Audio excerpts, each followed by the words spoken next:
Hello, everyone. Welcome. My name is Elizabeth Klein. I'm the executive director for the industry. Thanks. I'd like to start by acknowledging the Gabrielino Tongva peoples as the traditional caretakers of Tovangar, Los Angeles Basin, and Southern Channel Islands. We pay our respects to the ancestors, elders, and relatives, past, present, and emerging. I'm so happy to see you all here for the Interstellar Salon. This is our second salon in a series that the industry developed to bring audiences and communities closer to the ideas and the people behind the projects that we produce. Tonight's salon is led by Malik Gaines, who is one of our new co-artistic directors, and interdisciplinary artist Alexandro Sagade. This salon is in conjunction with their opera Star Choir, which the industry is producing this fall in Los Angeles, and which you'll be hearing more about tonight. And finally, we want to thank Charles and his entire team for having us here tonight at this beautiful studio. And a huge thank you to all of you to come out and support the artists you'll see tonight and the industry. And I'll give it over to Malik. Thank you, Elizabeth. Thank you all so much. It's so nice to see so many people here. Thank you for coming. Thank you for joining us this evening. Thanks again to my dad, Charles, for sharing this nice space with us. This is an industry salon, and for the salon, we wish to gather and get into the mood of Star Choir, a chamber opera by Alexandro Sagade and me about a group of humans who, after the Earth's demise, attempt to colonize the distant planet 85K Aurora. After some wonder and violence, these settlers find that survival is indeed possible, but its cost is the loss of what they once understood as humanity. I composed the score for 6 voices and 6 instruments: synthesizer, cello, bass, horn, percussion, and harp. I was blending influences from classical, jazz improvisation, electronic pop, and new age music. This extended out of my longtime interest and work thinking about forms of collectivity and also singing in groups. And the 6 voices in this piece take on the group perspectives of human explorers, stars, alien biologies, and the galaxies themselves, who finally declare, "Give life time." Alexandro Sagade wrote the beautiful libretto, and as project director has led a visual design team who uses lush video animations to depict scenography and narrative information. Star Choir has been lucky to have been developed in residencies and programs with the Headland Center for the Arts, Clock Shop LA, the Park Avenue Armory in New York, and Williams College. And so we're workshopping Star Choir this spring for the industry, and we're planning to mount a production in the LA area in fall 2022.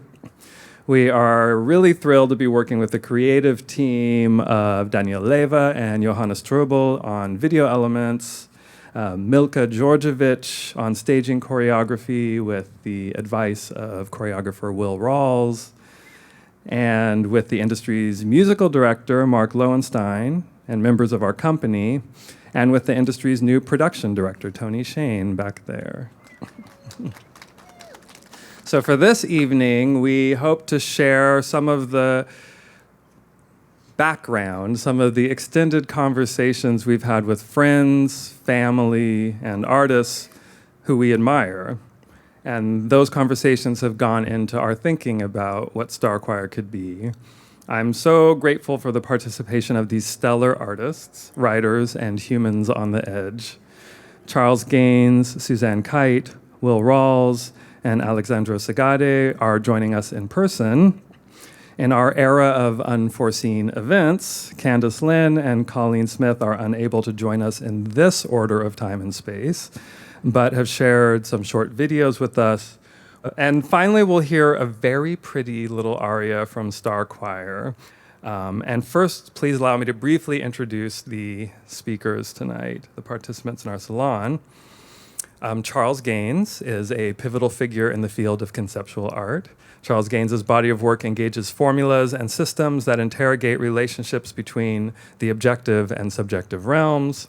He has received many notable awards and commissions. I can't even keep up with them, honestly, and has been the subject of numerous exhibitions in the United States and internationally.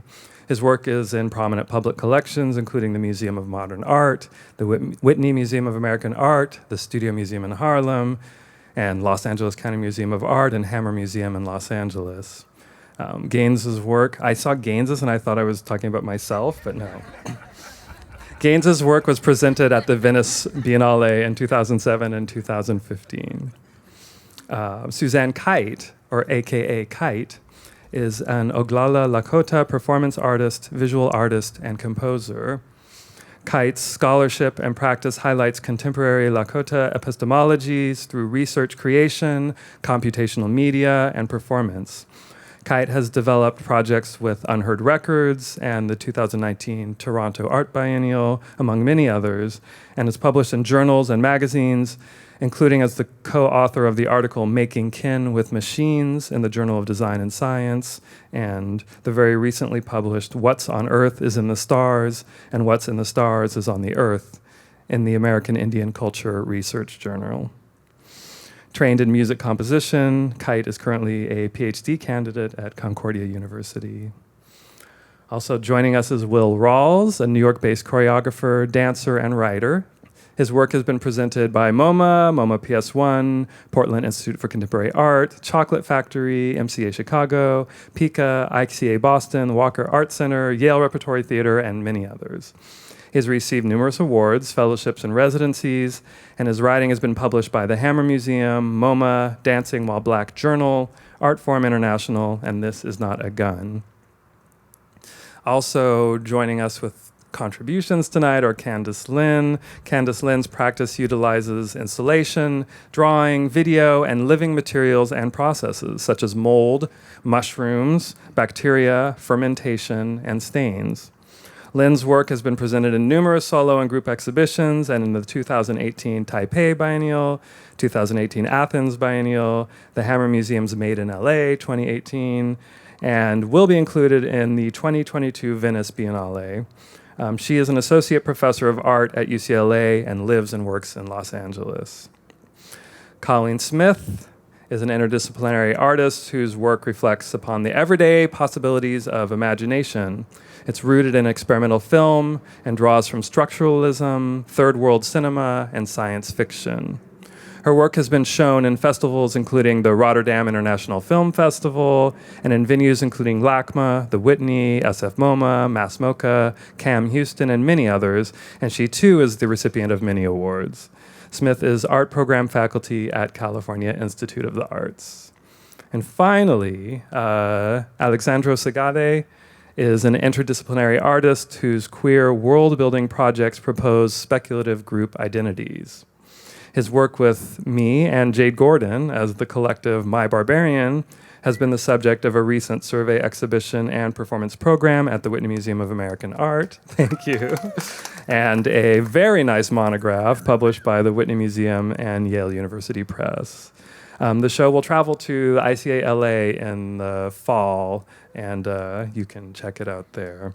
The group's work was included in 2 Performa Biennials, the Whitney Biennial, 2 California Biennials, the Montreal Biennial, the Baltic Triennial. Segade has directed and collaborated on many other performance projects, and his writing has been published in Art Forum, Keywords for Comic Studies, and others. And his first graphic novel, The Context, was published by Primary Information in 2020. Segade is an assistant professor of visual arts at UCSD. And finally, I'd like to introduce the musicians who will join us at the end of the program. Kelsey Hahn is a soprano soloist and choral conductor. Hailed for her, these are official quotes from the press, stratospheric ease, pure killer tone, and ability to excel in a wide variety of styles. And it's true. She currently sings as a frequent soloist and chorister with the Los Angeles Master Chorale and the LA Philharmonic. Among other notable appearances, she has performed in Meredith Monk's Atlas, Ellen Reed's The World as You've Known It Doesn't Exist, as a part of the LA Phil Soundstage virtual series conducted by Gustavo Dudamel, and the LA Opera's The White Bird of Poston and The Wreck of the Miranda, and in the Industries production of Sweetland, composed by Du Yun and Raven Chacon. And Han can be heard in over 50 film and TV scores and is a frequent on-camera performer. And Derek Stein is accompanying on cello tonight, described by the Los Angeles Times as compellingly, vehemently virtuosic. Derek Stein is a cellist whose active performance schedule knows virtually no bounds. It can be heard on the Grammy-winning Bridge Records release Harry Partch, Plectra, and Percussion Dances, performing on the composer's unique invention, the adapted viola. His recorded playing can also be heard on a number of releases from Bedroom Community, Cold Blue, Populist, New World, and the Industry record labels. Derek is a founding member of the new music ensemble Nar Wallaby and is a member of the critically acclaimed Wild Up Modern Music Collective. As a contemporary classical musician, he has premiered hundreds of new works collaborating with some of the finest composers of our time, and his flair for rock and pop styles can be heard in his work as both a cellist and arranger with the Vitamin String Quartet, and tonight as well. So thank you for bearing with me through these introductions. I'd love to turn it over to our first presenter this evening, Charles Gaines. Do you want to sit? No, it's okay. An image of the piece that I'm talking about is supposed to show up. And it's there, even though I know none of you can see it. So I'll describe it to you. It's a framed photograph montage from a series that actually started in 1993 titled Night Crimes. And in the frame, there are two photographs side by side at the top. One is a photograph that I got from the LA Times archive, photos of convicted murderers. And the other image on the side of it is a photograph of a crime scene, or at least removing a body from the Santa Monica beach. And below the two photographs is a photograph of the night sky. The name of the series, as I said, is Night Crimes. And the name itself illustrates what I do in the piece, which is essentially putting together things, ideas, or putting together experiences, objects that have nothing to do with each other, but make a compelling case for linking them. That is, that you're compelled to form a narrative that brings them together, that tells a story. The thing that comes to mind first is the fact that the crime scene and the criminal makes you think that this criminal committed that crime. But I intentionally drew from an archive that made the events unrelated.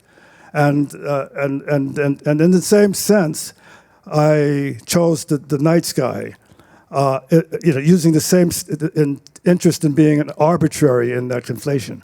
So what I did was that I researched and found out the date of the crime that you see in the photograph. And I don't know what that date is, but it would be some place in the 1970s. And I had a celestial chart that would allow me to reconstruct the night sky at the same time, on the moment, at least the moment that I could find in terms of the crime itself, the night sky that was existing at that site. And these crimes took place in LA, so that at the moment of this crime, if you looked up, you would see the night sky that's in the photograph.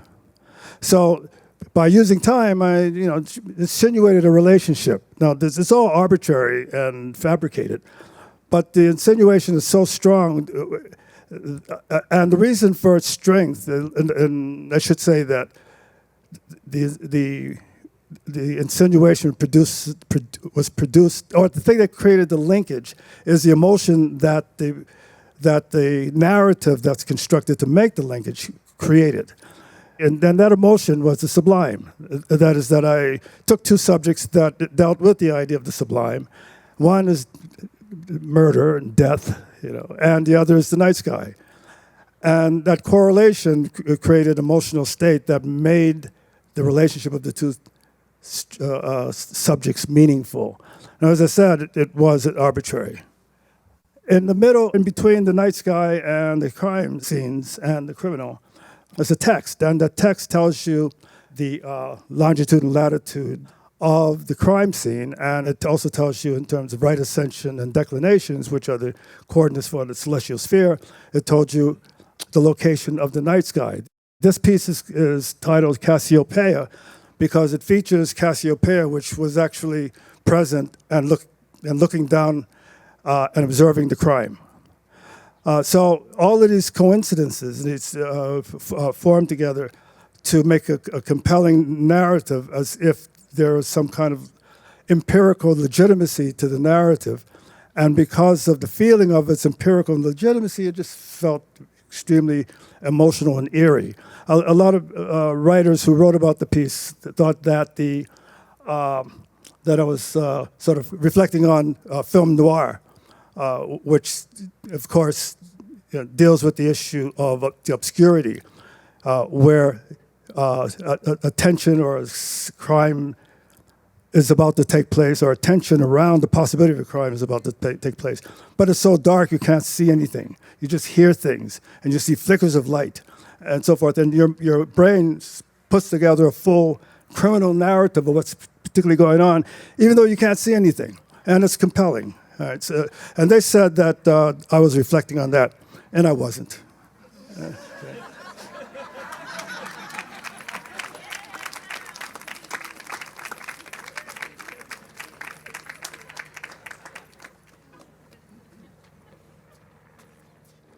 I have a serious, endless hatred of helicopters in Los Angeles. But I'm not going to talk about sonic warfare today. I'm going to talk about colonization. I'll start by saying, how matakiapi Suzanne Kiter Kaitamachiapi Kashto, Los Angeles Samataha, Nalahal Muskogee Creek Reservation, or Tulsa, Oklahoma, LYT. Oglala Hamacha, Moglala Lakota, Chante Washteana Pechiusapo. My relatives, I shake your hands with a happy heart. Back at CalArts in 2012, I put together a catalog of all the artworks that semester being made by about Borges. So there were students of yours and students of Martine Plotz, and we made a little book. And I've really remained dedicated and obsessed with Borges since then, and especially on his insistence that something is not right in the world, and that there is a great unease or dis-ease that washes over the land, but it's like a map that might begin to dissolve. So we've got UFOs, we've got a blonde woman standing in front of Mount Shasta, we've got, who's painted and magical, and then we've got conspiracies with a needle, and we've got early paranormal photography, and we've got reptoids and that sort of thing. Here's what I have to say about colonization and the possibility of an ethical future with extraterrestrials, or a possible ethical future with the stars. So to me, understanding extraterrestrials is understanding that they are a product of American mythology, and it requires seeing the multiplicity of fears in the American consciousness. Contemporary American mythologies, to me, they spring from our founding mythologies. The settler retellings of the history of Columbus's arrival, American Revolution, the signing of the Constitution, washing away what is here into terra nullius. The enduring desire to avoid facts or truth is evident today with the fervor for conspiracy theories, because nearly 50% of Americans believe in at least one.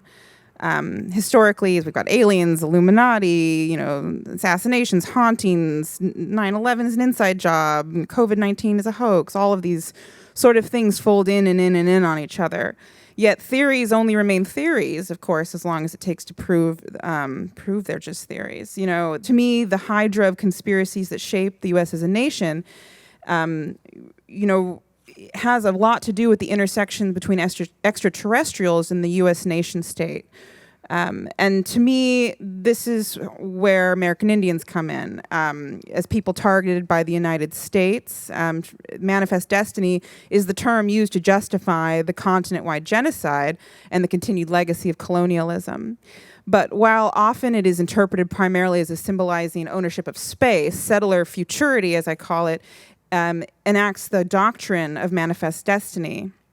It takes ownership over time. It reconfigures it into a linear one-way street, a progression towards apocalypse. So to me, the soul of the non-Indigenous white American can never fully settle until it really owns the land. It truly desires indigeneity. So colonial desire and quest for indigeneity is this quest for this sort of new religion, a new mythology, these formed and reformed apocalyptic events that defy human comprehension because they imply the genocide of millions of humans and non-humans. But to me, this is, at the bottom of it, the fear of the unknown, be it the expanse of extraterrestrial space or the wilderness. It grows closer and closer in America. And it's this fear itself which shapeshifts and haunts and terrorizes like a being in the dark or a savage in a darkly forested periphery. In contemporary Lakota cosmologies, the cosmologies of my people, the lines between Lakota relationships with extraterrestrials are blurred with New Age American ufology, and as is seen in the writings of a lot of our current philosophers. So that's how I see these. I see paranormal mythologies and the desire itself to go to the stars and colonize the stars as part of that desire to be home once more. And I understand it, but it's like this fear is like a festering wound because the tools are not there. Ceremonies and relationships with the land and the stars have been disintegrated to the point that they can't function anymore.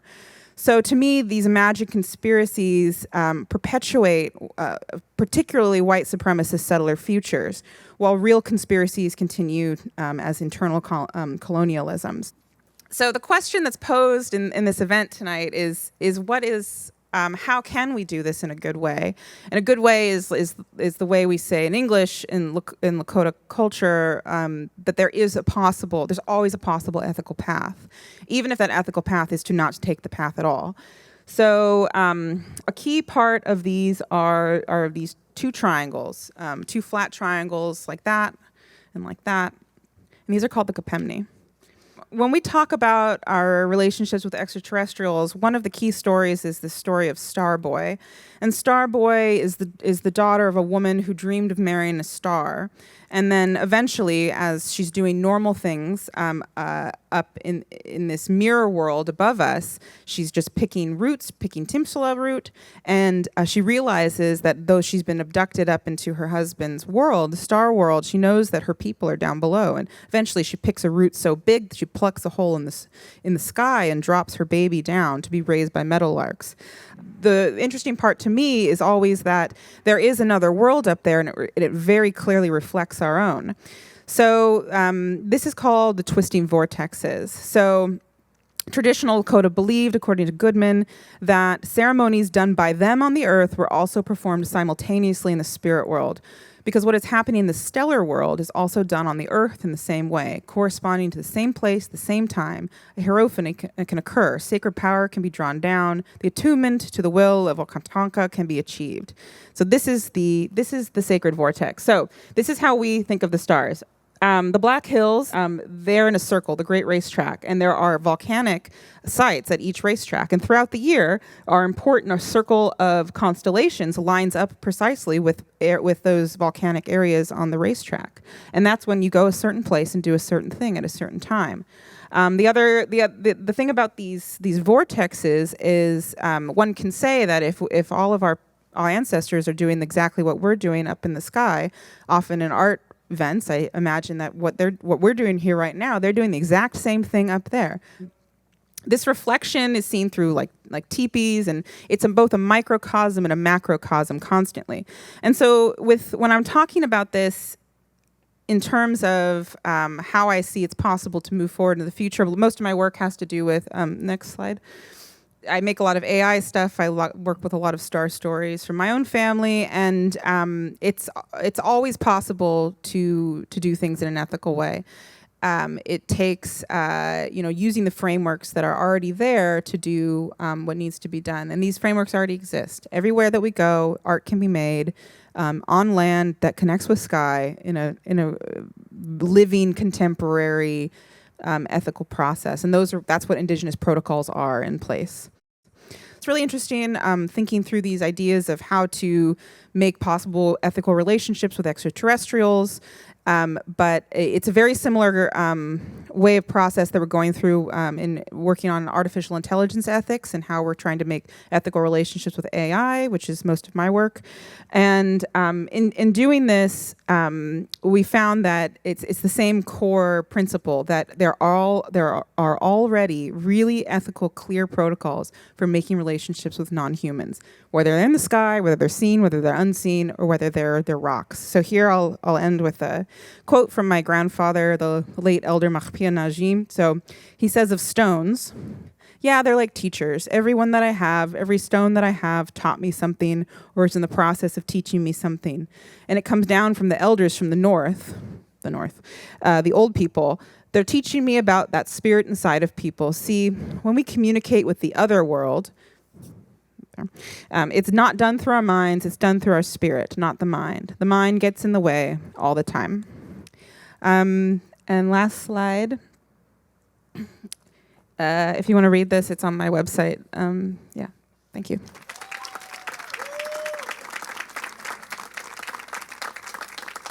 Thank you, Charles, for having us, and Malik and Sandro for organizing the event. And I just got to LA about 3 weeks ago, and it's nice to be welcomed by family and to be invited to speak on these speculative things that I so believe in, that you are exploring and that the industry will get a chance to explore with these two. But in Just Like Family, when they asked me to speak about, science fiction in the future, I kind of went the opposite direction and started thinking about ancient Greece and sort of neo-colonial experience of sort of being forced to study Latin and Greek as a teenager and looking at all those marble statues that were naked. I was sort of thinking about Greece and democracy and, will it ever actually arrive? And suddenly felt like, oh, that's kind of appropriate for Malik writing so much about the delayed promise of the 60s and, the unfinished project. And in place of democracy, we have fascism, which I feel like is so much a part of Xandro's imagination about sci-fi. So somehow I landed somewhere that feels in place. Okay, so this is called Private Educations. I've always felt familiar to myself among ruins. It may be because I attended a quasi-Jesuit all-boys high school where I spent years translating ancient Greek and Latin epics. Or it may be because, frankly, I was ogling fragments of marble cocks and balls. While I was a student, the school was celebrating its 300th something anniversary. Back in the 1600s, British settlers received a charter from King Charles I to erect a school building in the new colony of Massachusetts. This hall was the first of many buildings on the campus, and yet, despite the numerous architectural additions, the school felt like something of a ruin in the making, enforcing, as it did, an aspirational education that conflated Western literary gods and saints with us boys who should dutifully embody their legacies. By the mid-1990s, the school was touting itself as the oldest school in continuous existence in North America. Protected as it was by its pursuit of the classics, the school had never been forced to shutter its doors during the World Wars, spared from exporting young soldiers to maim the bodies and tongues of other less classic peoples. During morning assembly, we'd say the Lord's Prayer in Latin and sing the school song about our founder, a prim white gentleman who tamed the natives of an inhospitable land. He is also credited for translating the Bible into Algonquin, which is an indigenous language that was widely present in the Northeast at the time of settlement. Unsurprisingly, we never did learn who taught our founder to write in Algonquin. Instead, as credits, our school song had lines about educating Negroes and red men. And as identity politics progressed in the 90s, these lyrics raised more and more eyebrows, and eventually there were protests against these racial labels that led to a change in the song's chorus to the questionably improved, and I'm sorry for my singing, given what's coming next. And he taught blacks, whites, and Indians to walk the narrow way, and he founded this ancient Latin school. At the time, this was considered a winged victory. In other news, the preordained sense of excellence I should have felt while speaking Latin and Greek to my peers was cut through with feeling most days a little faggy, which often coincided with feeling a little dancerly. After school assembly, we wouldn't thrash ourselves into a bacchanal. We'd trot off to class, where we'd study the porch of the Caryatids on the north side of the Erechtheion Temple, or we'd translate into English the adventures of Dicaeopolis. Dicaeopolis is like a B-list protagonist in one of the less-read Greek epics. His name, Dicaeopolis, means just city. Apparently, the Greek root for just and justice is dick, which seems contestable. The fact that the tale of Dicaeopolis showed up on our syllabus was strange to me because he had a very boring life. There was some buying and selling of cattle and a boat trip here or there. His lesson was about economic prosperity and nuclear family, no beheadings, and no twink lovers like Pericles. Maybe a wayward donkey in the hills. I imagine the tale of Dicaeopolis landed on my syllabus as a cruel joke held over from England in the 1600s when, while penning the charter for my school, the phallic flourish of Dick's name first tickled the king's mustache.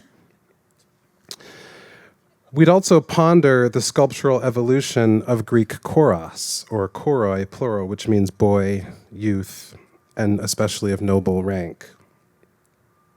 I marveled as art historical period by art historical period, their naked muscles grew ever more graphically engorged until these boys to men were draped about the Renaissance Forum, painted in an impossible blend of turgid and languid. They seemed familiar, like tight ends lounging in a locker room after a circle jerk. Each of us boys received a packet of loose-leaf images of choroi to study in private at home. Chafed and morphed by the surgeries of time, the choroi were sexy survivors to me and became my first gay porn in a pre-internet age. I'd savor the stiff gesticulations of my naked Greeks while shuffling them among mental snapshots of my shirtless classmates, dousing themselves in Drakkar Noir before our school dances.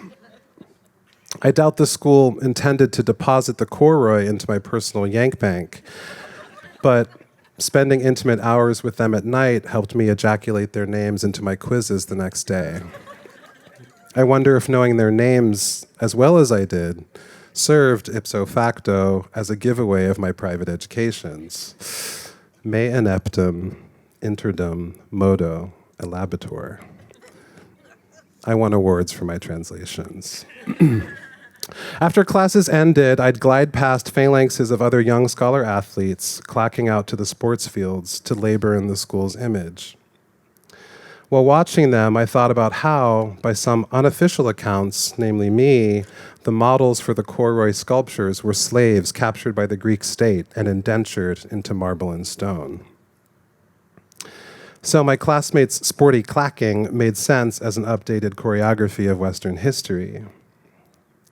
We were the silent clay of a process that my school so assiduously maintained.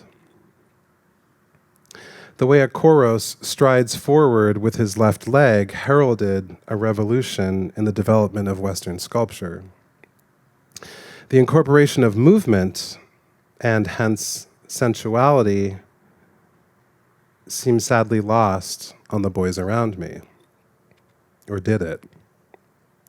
In any case, thanks to art history, the stride of the Koros, wherever he appears, has become a symbol that coincides with the politics of constant advance.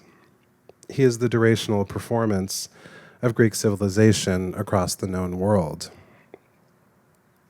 Paradoxically, however, with the Greeks, one can encounter a fragment of masculine prowess, like the Koros, and ignore his divided self, preferring instead that one is encountering a whole, a root identity, a singular statement that is unshakable, unbroken, pre-op, originary, even if the Koros is missing a testicle or two. Senior year, I opted out of sports. So at the end of the day, I'd slip through the school gate and ride the bus into downtown Boston to take dance class, finally. And thus began a more pleasurable marathon from epic lyrics to lyrical jazz. Thank you.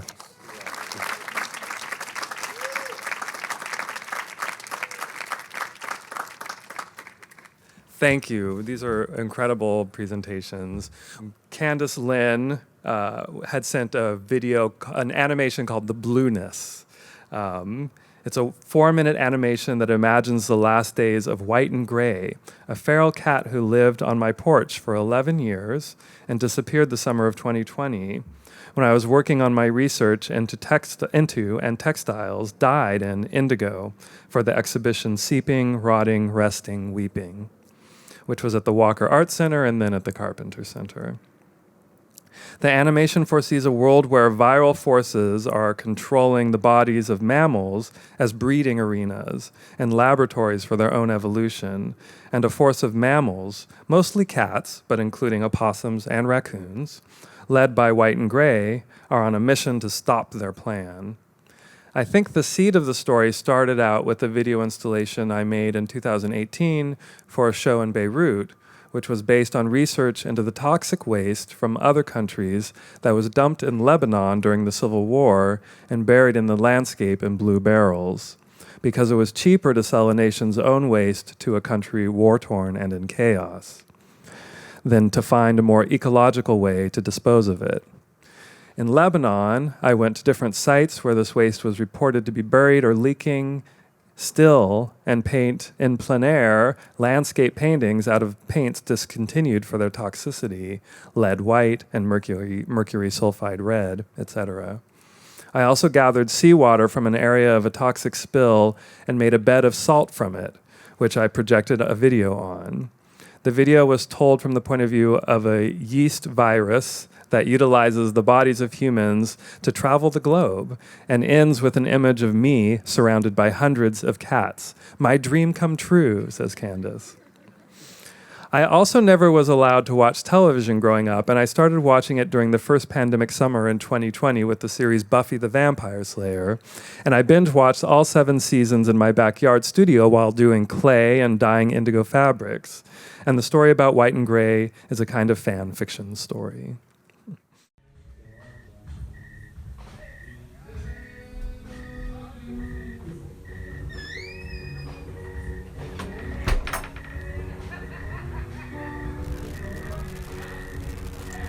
The flesh lumps called me WG, short for white and gray, but you could have also called me blue-green on account of the heterochromia, my striking eyes, that no one could resist.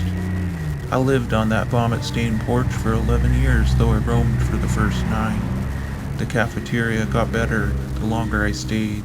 Sometimes they even had goat milk shakes in the summer and chicken pate. The guy on the corner would break out a pack of hot dogs now and then. I had my lives. I saw the rise and fall of Tormactoon, aka Gray and White, not to be mistaken for me, white and gray.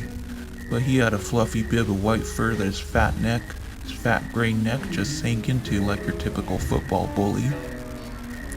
And he ruled the block from years 1 to 3, but old Bushy Tail finally triumphed and he had to go. The little priss who was my nephew, always in a tuxedo, the genderqueer one, I liked him more when he was tiny and I could hump his ass into submission. He had that whole house, but still I could come and hang out on my porch and sniff the piles that were left for the ants. Every night when the flesh lumps were sound asleep, I'd hear the whirring sound of the spaceships coming down and they would unload the boxes made out of glycerin bioplastic that melted into the asphalt. Inside were things that looked like coyotes, but they were inhabited by parasitic robots that controlled them, and they roamed the Altadena streets, not looking for opossums or cats or anything, but for data. One time Skills, my opossum buddy, mistook a real coyote for a glycerin coyote and he almost got ate. I ran in and gave it the old 1-2, and after that he was indebted to me for half of a life. I was a good debtor though. I always shared a leftover ant-covered pile with him now and then. Sometimes gave one to the glycerin coyotes too. The night I disappeared, the flesh lumps across the way were playing their noodly dad music, and the other house was blasting some of theirs. It was like Battle of the Bands. I saw the tail end of Woody, the one they call Bright Orange, who I made babies with in the spring. And I thought, now what is she doing under that fence? So I up and followed her.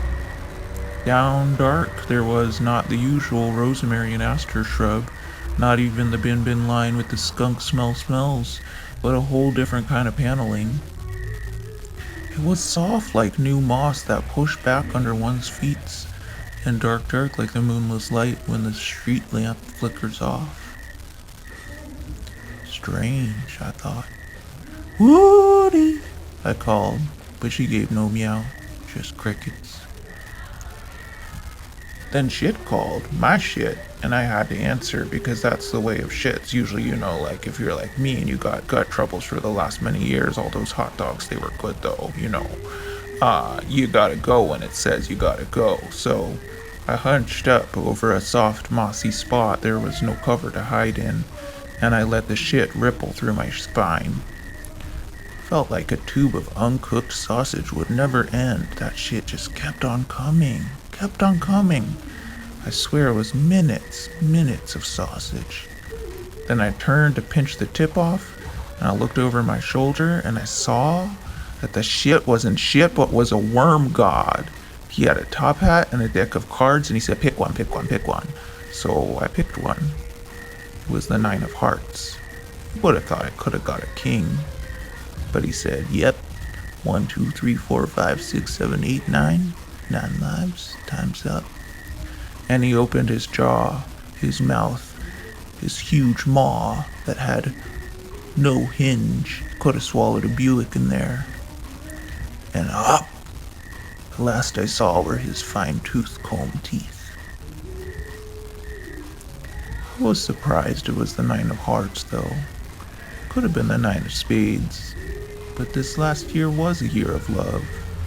And I was loved, and I did love my life. Colleen wrote something short to introduce her film, The Changing Same, from 1998, which circulates out there. Maybe you've seen it or maybe you'll see it again. The Changing Same, low-budget prosthetics and homemade steampunky alien tech in full effect, shot on 35 millimeter. I think at the time I was thinking of the mothership as some conglomeration of the black diaspora, quite adrift without land to call our own, looking for a place to inhabit.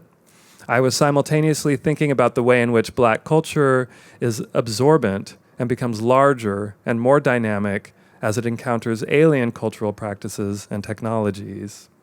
I was thinking about the ways in which we alter things we encounter and the ways these things have altered us so much so that we no longer have a true ancestral land. We only have the places in which we transplanted ourselves. And therein lies the enclosure of death, the idea that the only home place of rest we, the Black diaspora, might encounter is death. Now that I'm in the last third of my life, I think, yeah, but so what? Until you die, you are living, so live. I would have made a different movie today, but I still like this one, and I'm glad the kids seem to like it. What have you learned? In order to be seen, I must speak very loud. In order to be praised, I must whisper soft. How have you survived? Every day I decide which lies to tell and which lies to believe. What do they call you? They don't call me anything. I don't call them anything. You are resistant. I'm tired. This world is like all the others. We are feeling your disorientation. Your SCSI downloads are fragmented. It's so cold here. And the incubators You have overcome these obstacles before. I want to come home. You are not finished there. Oh, I am definitely finished here. I want to come home. More data is required. You will stay. Let me come home! This transmission has been corrupted. Contact us in 2 of their days. Transmission over. Transmission over.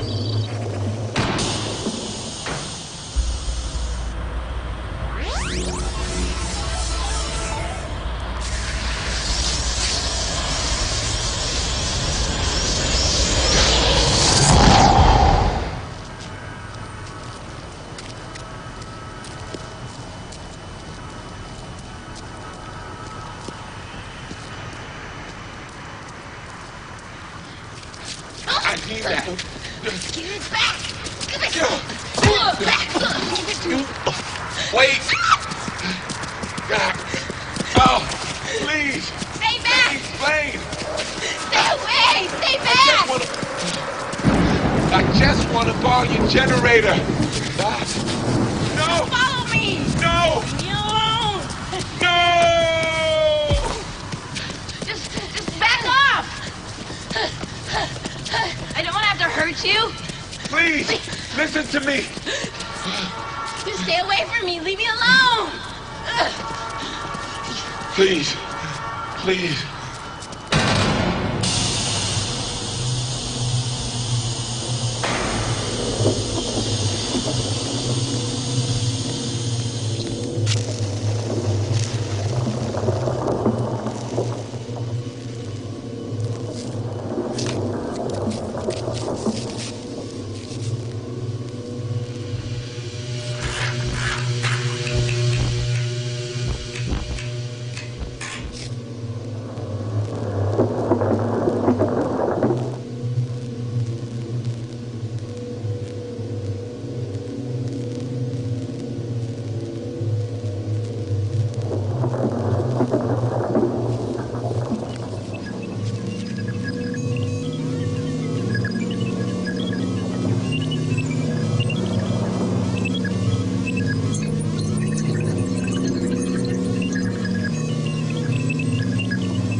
I am.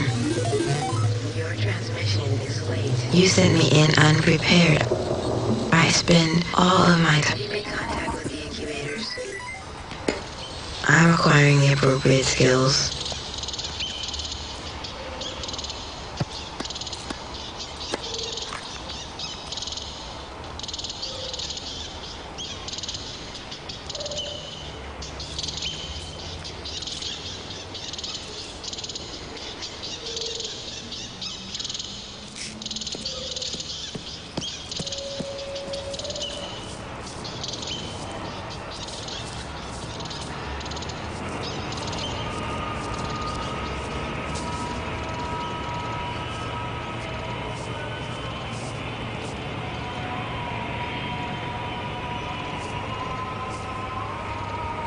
Why did you attack me?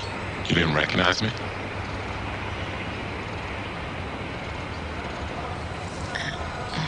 You can't be. You can't be.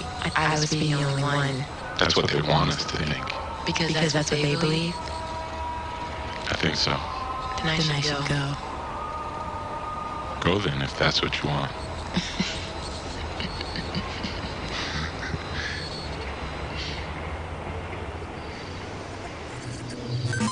Your SCSI downloads are fragmented. What will your future hold? What I choose to release, what I sacrifice in order to be complete. What do they hold most dear? An idea of freedom. Ideas about culture. Ideas about ashes. Invented from ashes. Ideas about what was forgotten. Our immune systems are weaker here. Their star is so far away. We are always cold. You speak in the plural. Oh, sometimes incubators do that.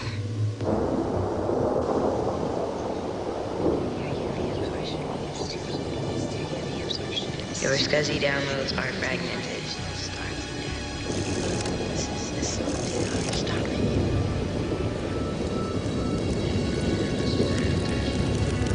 I want to come home. What data is required? You will stay. I want to come home. You are not finished. Your downloads are fragmented.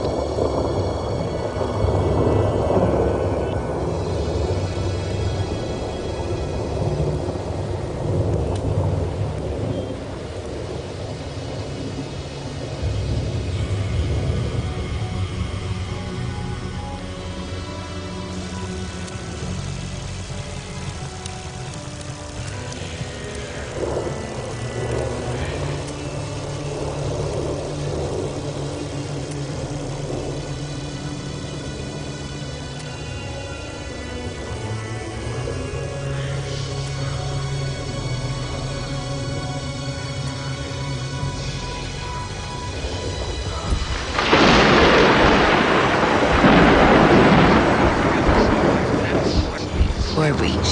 You have corrupted the mission. You have corrupted the mission. Core breach. You do not need us here. It is the same as Triton, the same as Never Young. I am benign if I am profane and incomplete. Nothing will change.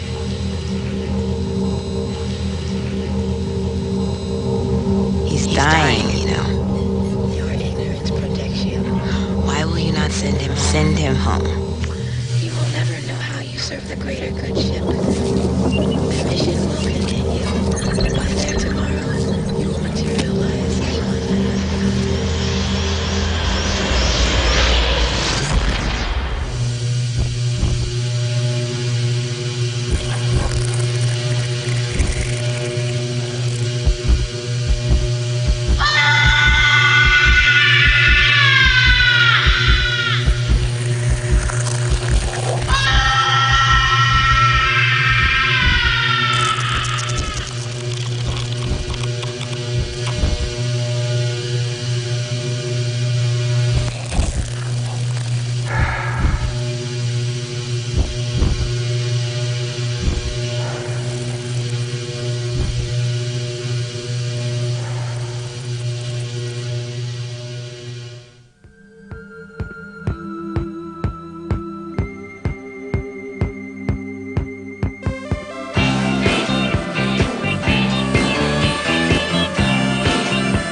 So I want to thank Candace and Colleen for participating in this way. And I want to call up Alexandro Segade to tell us a little more about Starchoir and before we hear a little music. Yeah, so I'm going to just read my notes. These are notes on Starchoir, prepared for the Interstellar Salon, drawn from a number of books that inspired this libretto. So slide 1. Octavia E. Butler, Parable of the Sower, 1993. The destiny of Earthseed is to take root among the stars. It is to explore the vastness of heaven.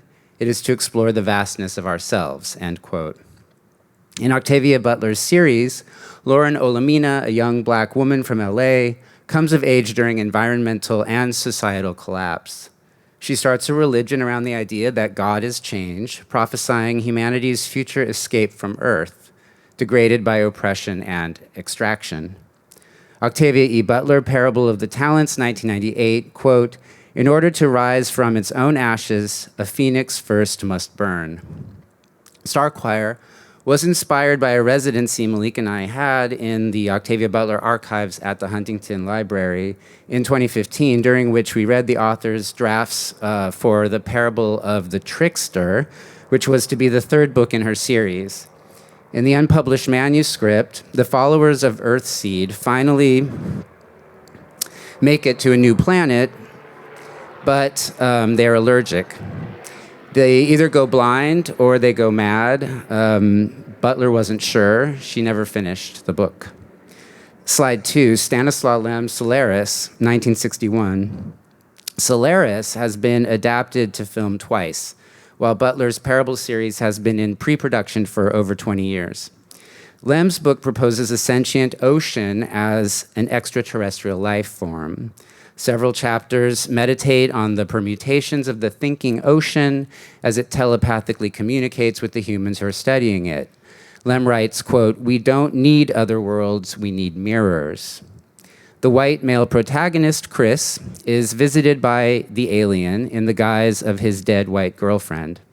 Before that, the alien took the form of a black woman in a grass skirt, as she's described, roaming the spaceship.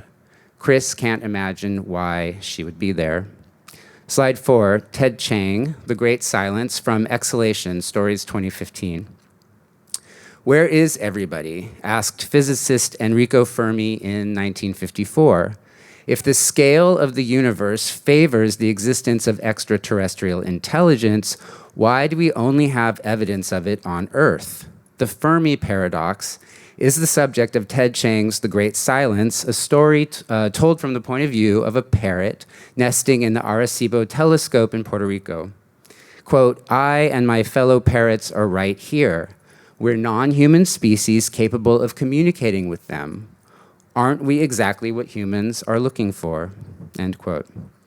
Slide 5, Zakiya Iman Jackson, Becoming Human, Matter and Meaning in an Anti-Black World, 2020. Quote, "One of the most challenging dimensions of the 1985 story Blood Child by Octavia Butler is that it suggests communicability across speciated worldings is possible, while also foregrounding that communication is marked by opacity. Butler reveals that parasites and microorganisms mark the limit of liberal humanist conceptions of subjectivity. Does such a limit foreclose the possibility of mutual symbiosis, or is abject parasitism the only interpretive frame available?" End quote. Blood Child, as you might remember, is about a society of insects who raise humans as hosts for their larvae. Slide 6, Samuel R. Delaney, Dahlgren, 1974. In a 2020 online discussion about Star Choir, hosted by Williams College, the panelists included Dr. Anjali Fatima Raza Kolb, the author of Epidemic Empire, Colonialism, Contagion, and Terror, 1897 to 2020, as well as Dr. Pamela Gay, who is the host of the Astronomy Cast podcast, and Samuel R. Chip Delaney, sometimes referred to as the first Black science fiction author. The three agreed that the current state of space travel, dominated by white male billionaires intent on putting fulfillment centers on Mars, was a bad look. Delaney told me that my libretto for Star Choir would be improved by more individuation of the characters. I had written the song cycle from shifting collective points of view, using the pronoun we instead of I.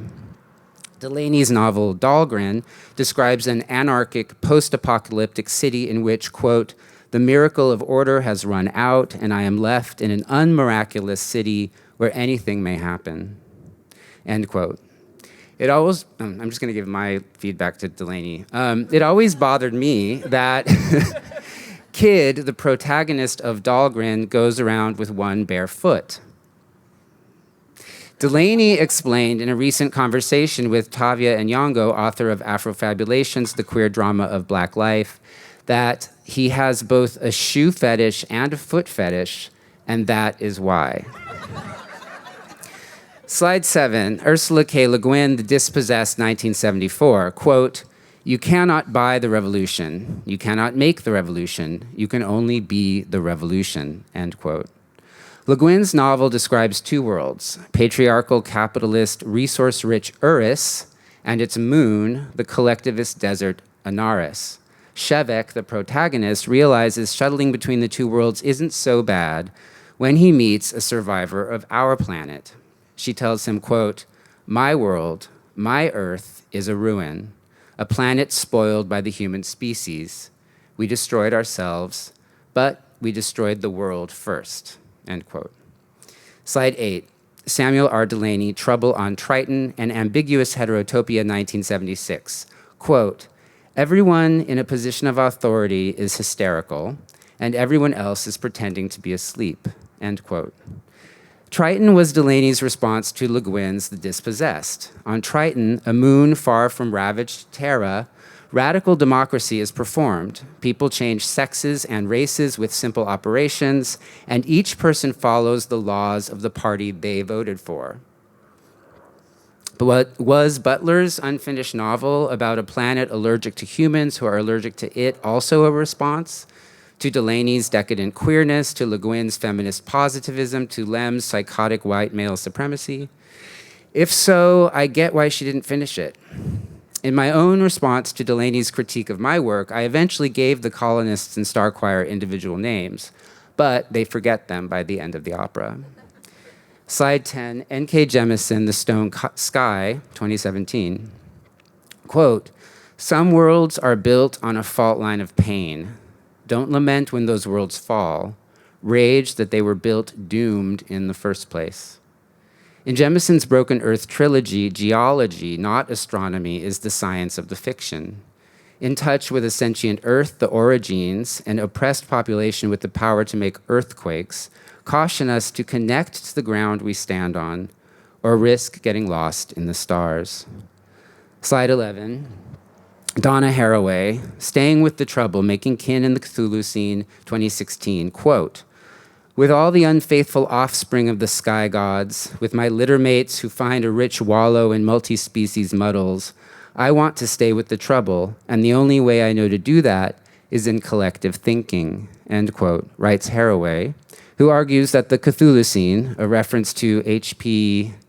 Lovecraft's ancient alien who sleeps in the ocean, is an epoch dominated by creepy crawlies, microbes, and bugs, which precedes and follows the human-dominated Anthropocene and its sub-eras Capitolocene or Capitolocene, I don't know how you would say it, Plantationocene. Writes Haraway, quote, "The chthonic powers of Terra infuse its tissues everywhere, despite the civilizing efforts of the agents of the sky gods to astralize them and set up their tame committees of sub-gods," end quote. In Star Choir, the sentient biome is aware. From its cavernous depths to its onyx surface to the shimmering aurora of its atmosphere, its life forms are entwined like lichen, communicating through what we might call thought or feeling. Going back to Fermi's paradox, I ask, given the history of human colonization on our own planet, how would we know intelligence or even life if we encountered it on another planet? Slide 12. A.E. White's 1910 book, The Pictorial Key to the Tarot, quote, "The star, hope, and bright prospects. Reversed, loss, theft, arrogance." Slide 13, Olaf Stapledon, Star Maker, 1937, quote, "In every one of these chrysalis worlds, thousands of millions of persons were flashing into existence, to drift gropingly about for a few instants of cosmical time before they were extinguished. Most were capable of the intimate kind of community which is personal affection, But for nearly all of them, a stranger was ever a thing to fear and hate. Olaf Stapledon was a science fiction writer whose stories read as history books for the future. In Star Maker, he follows the life cycle of a solar system. Quote, "The cosmos, once a swarm of blazing galaxies, each a swarm of stars, was composed wholly of star corpses. Upon these gigantic worlds, the ultimate populations had created here and there with their artificial lighting a pale glow." Slide 13, Star Choir, Alexandra Segade, Malik Gaines, 2016, revised 2022. The opera ends with the colonists relinquishing their humanity in order to survive. For a time, the planet and its world makers are one. Then the nearest star goes supernova. The galaxies sing. Planets hover near us. Planets crowd our space. They think that they matter to us. We will take them with us. We are stars, and when we die, we will take them all with us. You will die in time. Take care. Give life time. Thank you.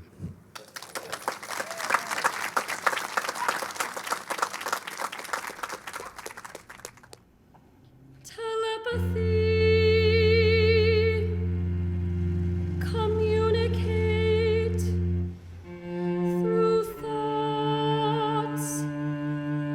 No more words, no more bad translation.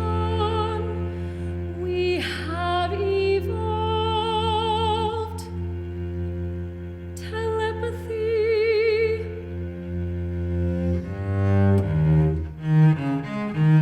Saner generations to mad parents, adapted, developed telepathy. Those humans born who could survive, those microbes who could live. In those humans, the lichen's allergy developed telepathy. The spores share the pictures in human minds across space-time. The archivist's memories, the farmer's skills, the architect's tools, all sharing telepathy. Our bones hollowed from gravity, our eyes shaped from its force, our brains inhabited. We've changed to telepathy. Two species in the same body live together. All of us, the humans, the microbes, connected by telepathy, just the